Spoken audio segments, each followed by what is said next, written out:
Kay and Tex Carter, welcome to the podcast. Well, thank you. Thank you, Donnie. Thanks for having us. I'm excited to have you guys here, learn more about your project, what you guys are doing for the community, and just see how the community can help support you guys even further than what they already have. So you guys are part of the West Klosterman Preserve group. Mm-hmm. Let's start at the beginning. Like, how did this start? Where did this idea come from? And kind of like and then we'll kind of, jump into like, where is it going and the future of it? Yeah. Kay, you want to talk about some of our early days? Okay, I'll start.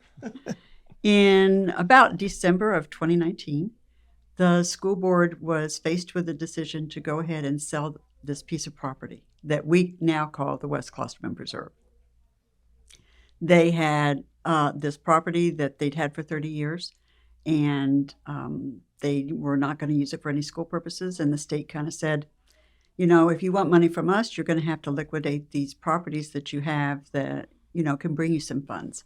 And so they put it up for sale on their property real estate people. I don't know how they do that, but however they did it, there was no sign on the gate. There was no indication that it was being sold. So the neighbors didn't know it until one day in January when there was some commotion. There were people over across the street. One of the neighbors saw it, went over there and said, "What are y'all doing here?"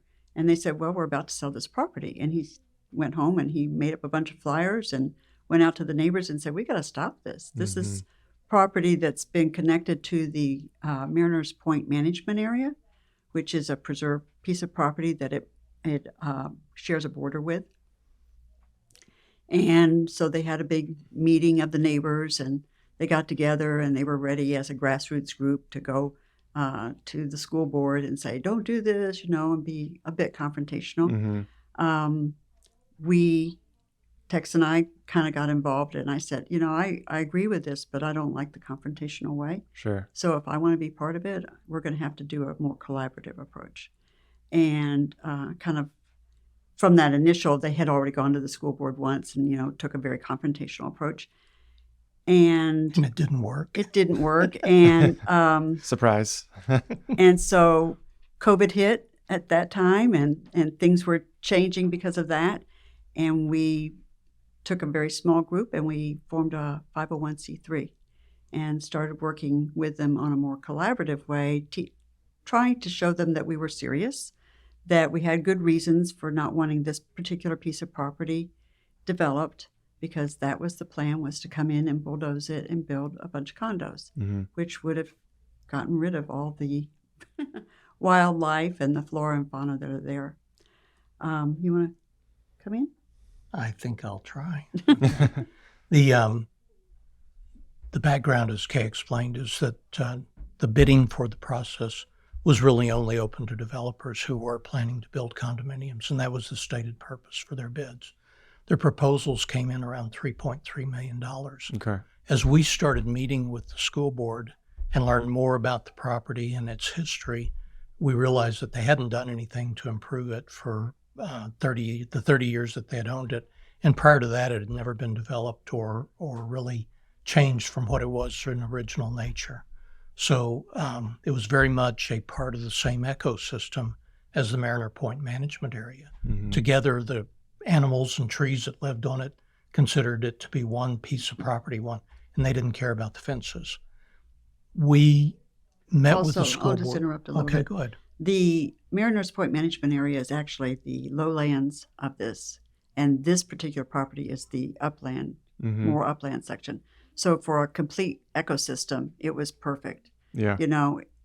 The habitat of the animals and things on the uplands would use the lowlands, for their food supplies. And so, it was going to change it. So taking that away, like, really destroys what's already preserved. Exactly. Correct. Yeah. Correct. Exactly. It would have serious impact on the preserve that was already there. Yeah. And it would, of course, disappear as a preserve on its own, which it had been functioning as a preserve. We met with the school board and discussed the nature of the property and the nature of the preserve and the fact that it was adjacent to that other preserve. And early on, we were seen as, who are these guys? A small group of neighbors, NIMBYs, not in my backyard type people who don't want us to develop this property. Yeah. But as we communicated with them And we really developed some converts within the school board themselves, people who did want to respect the environmental value of the property and the environmental value of that overall area. And so we, one by one, converted school board members to supporters. Nice. And really created with the school board business team the idea that we were a viable entity, because we went from, call it a dozen early supporters to over 1,000 people who had donated or voted or somehow expressed support for us. Mm-hmm. And that had some meaning for the school board themselves. They saw us go from being a small group of neighbors to a 501c3 with registered charity capability Mm-hmm. and recognition by the Internal Revenue Service in the Yeah. state of Florida that we're a real entity. Yeah. All of that came together to help us acquire donations, acquire support, and then start working with other agencies to try to raise money. The original offer from the developers to the school board was a $3.3 million offer that they were very close to coming to a contract on and letting loose with the bulldozers. Wow. We got, literally, the contract was signed by the developer and not signed by the school board. And we Wow. had our Mhm. first successful meeting with them where they said, wait a minute, maybe you make sense. Yeah. And so they agreed to, one, discount the price from $3.3 million to $3 million. And they still had to raise the money because that's what's required by law Sure. for an asset. They can't just donate it.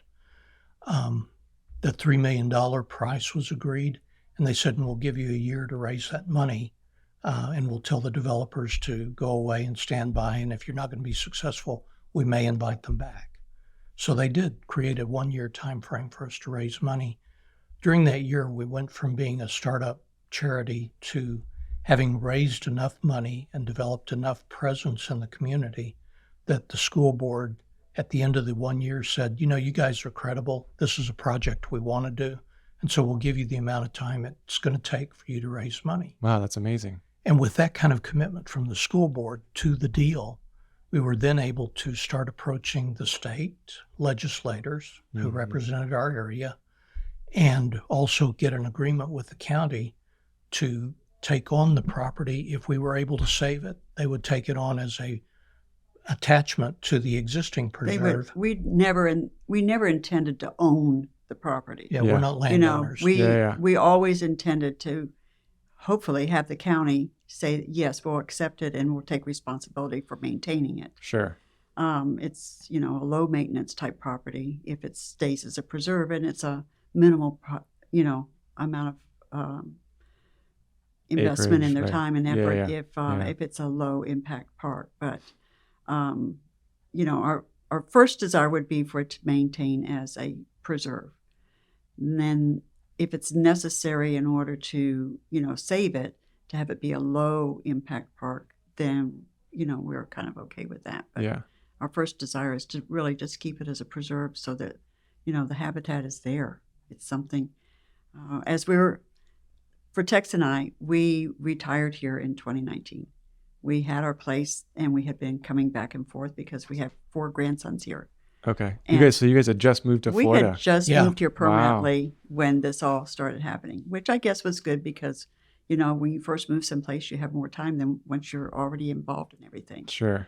So we have devoted a lot of time to it. But I don't know where I was going to go with that Well, one. I'm I sorry. think what's interesting is like what you guys are doing is the parks that we do have already, Right. right? Like John Chestnut Mhm. Park, Right. Fall Springs Park. Like that's how those parks are preserved and those parks are theirs because Right. people, 50, That's 60, 70 true. years ago said, no, this is That's right. land we want to save. That's right. Right. So it's pretty cool. And it's valuable for It's county, the valuable. residents, Exactly. the wildlife, all of it. Right. Yeah, Kale And so the talked. county has come along and they, we're going to jump now if I get into the county because today they have Let me voted. close that Okay, gap. okay, I'll let 'Cause, you. So as I said earlier, we got the commitment from the school board that we could go ahead and pursue this piece of property and the overall objective of creating a preserve, and they would give us time to do it. So then we started working with state representatives and actually got an allocation of $3 million in the state budget 2 years true. ago. Mm-hmm. The $3 million was approved by the legislature, but then it wasn't funded by the government. Mm. And so we had $3 million. We were wildly happy. It was vetoed. And then it was vetoed and Oh, taken man. out of the budget. We had a second attempt by the legislature to help us fund the project, and they provided a $2.5 million allocation in another fund that the state had. And around Hurricane Idalia, a lot of that money got shuffled around, and we ended up losing our $2.5 million. So we've actually raised $5.5 million for our $3 million commitment, but we Yeah. don't But we have don't have it. we don't have that money. No. What we do have, and so this is the credibility and the support that we got from the school board, from people at large, and then from the state representatives themselves, all has come together in a way that the county has said, okay, we get this, we're going to help. And so what Kay was about to say is that the county in August of this year approved a $1.5 million, August of last year, approved $1.5 million to make half of the purchase price of the property available to us. And so that $1.5 million has been approved. It's already funded And that's from the county. from the That's from the county. county. Wonderful. And so that leaves us with remaining $1.5 million to raise. Where we are financially for this project, and Kay will talk to you in a minute about other slices of paradise that we might do in the future. Mm-hmm. But where we are with this project is that we've got the $1.5 million commitment from the county. We have a little over $750,000 in donations and commitments from private donors, people like Okay. you and me, Yeah. okay, who put up money or offered to pledge money, including a young retired school teacher from Pinellas County who put up $35,000 of Wow. her own Wow. for a matching campaign. And we have a great picture of her on our website hugging a tree. So you got the Sally McConnell doing that. And visiting the website is pretty interesting because it gives the whole history that we've been trying to describe. Yeah. And there's a lot of cute pictures of kids and little old ladies and people like us who have all come together to try to create the project. Mm-hmm. The county has committed its $1.5 million. There's no deadline on matching it. So we have to go from where we are today, about 780, up to raising $1.5 million. So we've got a deficit today of 720,000. Mm-hmm. People like you helping with your podcast, people helping in other ways. We want to continue to reach out to the community and raise the rest of that money. And then we'll create the WK Preserve, and it will then become county property to operate and maintain as a preserve for the people of Pinellas County going forward. Do you guys have a deadline or a goal, like when you would like to have that money raised by? We're in discussion on that right now. Okay. Yeah. It will be sometime this year, but we don't know the exact date yet. Mm-hmm. Hopefully we'll know that in the next month, Yeah. what that actual deadline is, but it will be this year. Now that we have the commitment from the county, it is a lot easier to approach large We're hoping, donors and yeah. say, True. Yeah. this is a project that you can actually give to and feel reassured that it's going to be completed. Yeah. It's gonna happen. And that's something that's going to make it happen. Yeah. Yeah. I'm sure there's like a comfort level for that when people are donating. Like this is legitimate. Yeah. And as an organization, we intend to continue this. Pinellas County is, as everyone knows, the most densely populated county in Florida. And there are still a few, not a whole lot, of areas similar to this one that have real environmental value and shouldn't be developed. We're not opposed to development. I don't want to, Mm-hmm. give that impression. But we are very much interested in trying to maintain some of those environmentally sensitive, environmentally important few pieces of property that are left in this area. And hopefully, if we are successful, we can go on to other areas. I kind of see this starting to happen in Pasco and in Hillsborough counties, Yeah. Yeah. So you can see it happening. So take me back to like your background, like before you guys moved here, like, do you guys have any experience, like, opening up a charity, a business like this? And yeah, like what did you guys do before? We've learned a lot here. We've moved around the world in our 50 plus years of marriage, and I've started a lot of organizations, but never an environmental organization Okay. and never a 501c3, but worked with a lot of volunteers. Okay. So that has helped us. Mm-hmm. Tex has worked in industry and done a lot of contract work, and so that's helped us. Mm-hmm. We have people who have come along. We have, a social media person, and that's what she does. Everything we do is all volunteers. So our expenses are extremely low Mm-hmm. for an organization, because essentially it's what it costs us to run our website, what it costs us to carry the insurance that we have, or Mm-hmm. do the filing fees that we have to pay for. Mm-hmm. But there's nothing that any of us, we don't get any money out of it. Right. We put money into it. Yeah, sure. So we've had wonderful people come along and offer their services and offer their expertise to help us along the way. We do have a great team, and it's people who live in South County, St. Petersburg, people who live in Tampa, people who live in Tarpon Springs and Oh, Dunedin. cool. So people all over the county have come together around this goal of Not only that, we've environmental had people who preservation. live out of state that have Oh, helped wow. us and been with us. So Our biggest donor is a $250,000 fund that's based in Indianapolis. That's Yes. amazing, right? But yeah, he used to vacation here when he was a kid. He loved Florida, and he loved what Florida environment looks like. Yeah. And so he said, my family foundation is going to challenge the rest of you guys down in Florida. We'll put up $250,000, see if you can use that to help raise more money. Yeah. And so that's a good story. That's amazing. it's Yeah. amazing. I would have loved to have gone back in when Pinellas County was just orange groves and Right. not Mhm. developed, just to see what it looked like then. Yeah. Yeah. It would have just been really, really cool. How many volunteers do you guys have now? Oh, I don't even know. So Um, hardcore volunteers, probably 30 yeah. 30 or 40 And are people. they- These are people who show up at events and Okay. man our table and our tent Mm-hmm. and solicit donations. Mm-hmm. We have a professional sponsorship program where we have a few people who go out and meet with businesses and companies and say, would you like to put our logo in your window, and would you like to have some brochures?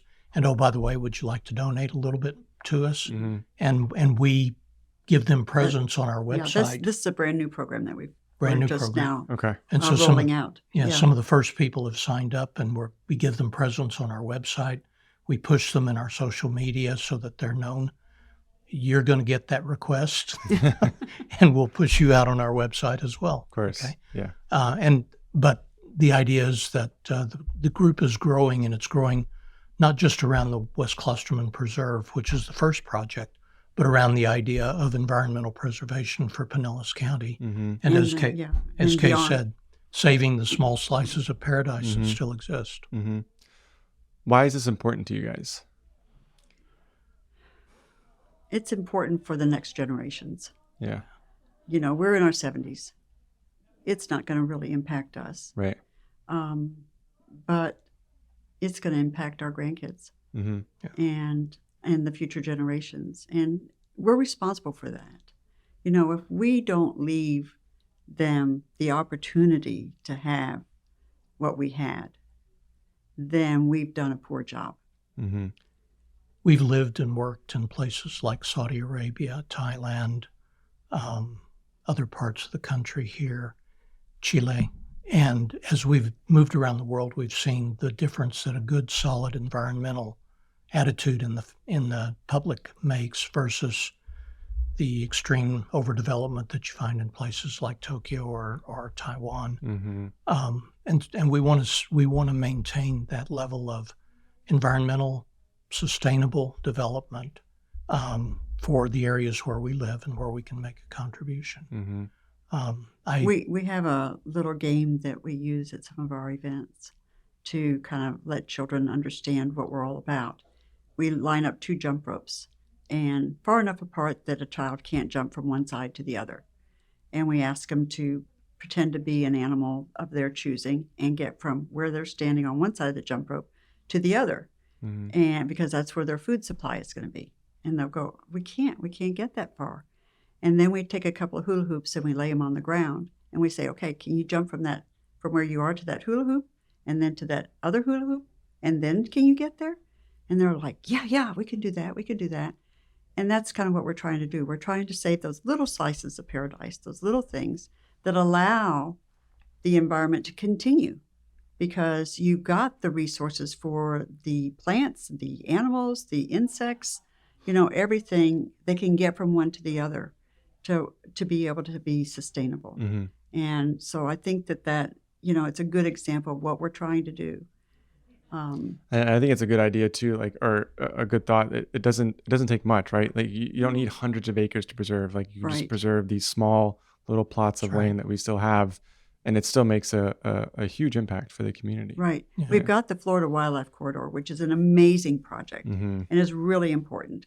But this is deemed at these little slices of land that are just as important, and especially in these areas where it's so densely populated. Mm-hmm. And to Donnie's point too, one of the things that is the case is that a small piece of property may not attract the same attention and the same support Mm-hmm. as, like you said earlier, a Wall Springs or a Brooker Mhm. Creek, some of the larger places. The larger parks attract attention. The smaller slices of paradise, they need some sponsorship too. Yeah. And that's what we're trying to do. Yeah. Yeah. And so I saw on the website you guys have tours of the preserve. We do. We do. Is that to like bring awareness, allow people to experience Exactly. it? Yeah. Right. Exactly. We have a tour this Sunday, Right. the 21st, that we try not to bring too many people through there on a tour because we want to keep Low impact. the gopher Very low tortoises, impact, keep the low right. impact. So, but people can sign up for a tour. They can see for themselves the beauty of this property. They can look across the fence at the Mariner Point management area that we want to keep intact as well. Mm-hmm. May see a gopher tortoise, may see a bald eagle. Mm-hmm. That's cool. There's a lot of cool critters out there. Definitely you'll see gopher tortoise holes because there There's hundreds a lot of them. there. Is there really? There really yeah. are. Wow. Oh, so many. and a lot of wildlife. And as you go through the season, you can see different flowers and different plants, and then you see the upland nature of the property is where the Florida rosemary, which is an endangered species. We have one of those guys on our property. We have giant air plants, which are a threatened species. We have the gopher tortoises, which are also a threatened species. So a lot of it is out there, and people can actually get close to it, see it up front, and then understand the relationship with this small slice of paradise to the rest of what's available for people. Mm-hmm. As we've been involved in this, like I said, we've learned so much, Yeah. not just on how to start a 501c3, but also about the environment. Yep. Things that I never really thought about. People our age, we just really were not as aware of the environment as we needed to be. Mm-hmm. And as young people are today. as young people are today, which is really good. And it's sad too, because things just like the gopher tortoises. Yeah. Now there's mitigation things that they're supposed to do. They're supposed to dig them up when they develop property. They're supposed to go in and dig up any that they can find and then move them to another place that's supposedly a good habitat.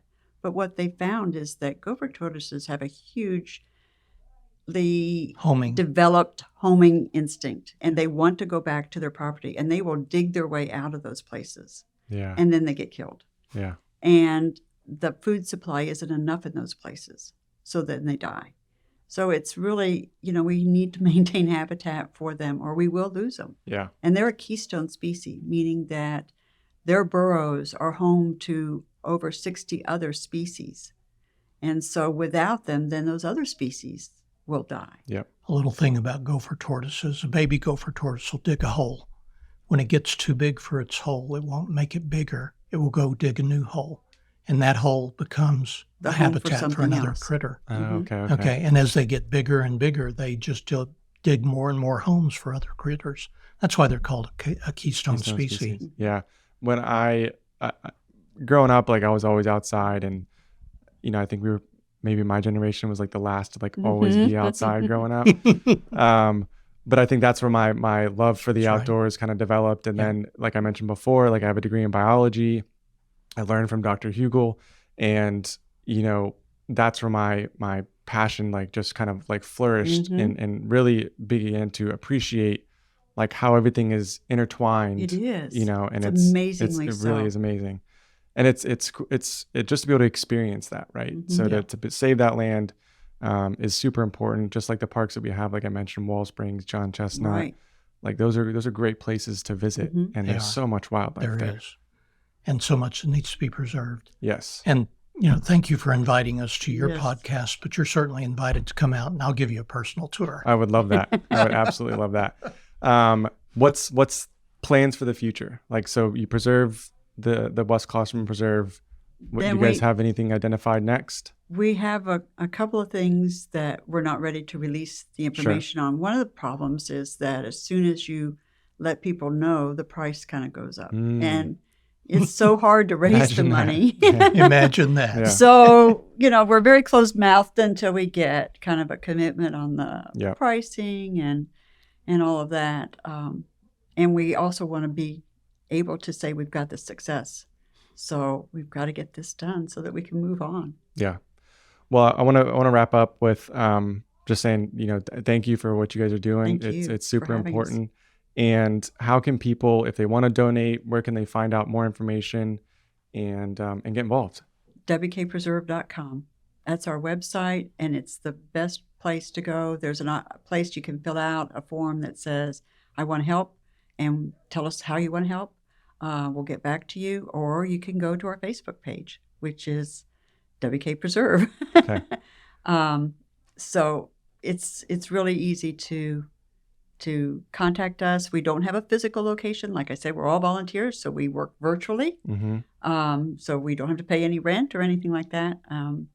But through our website and through our social media Facebook page, that's the best way to contact us. When you go to the website, it will give you the opportunity to sign up for our newsletter.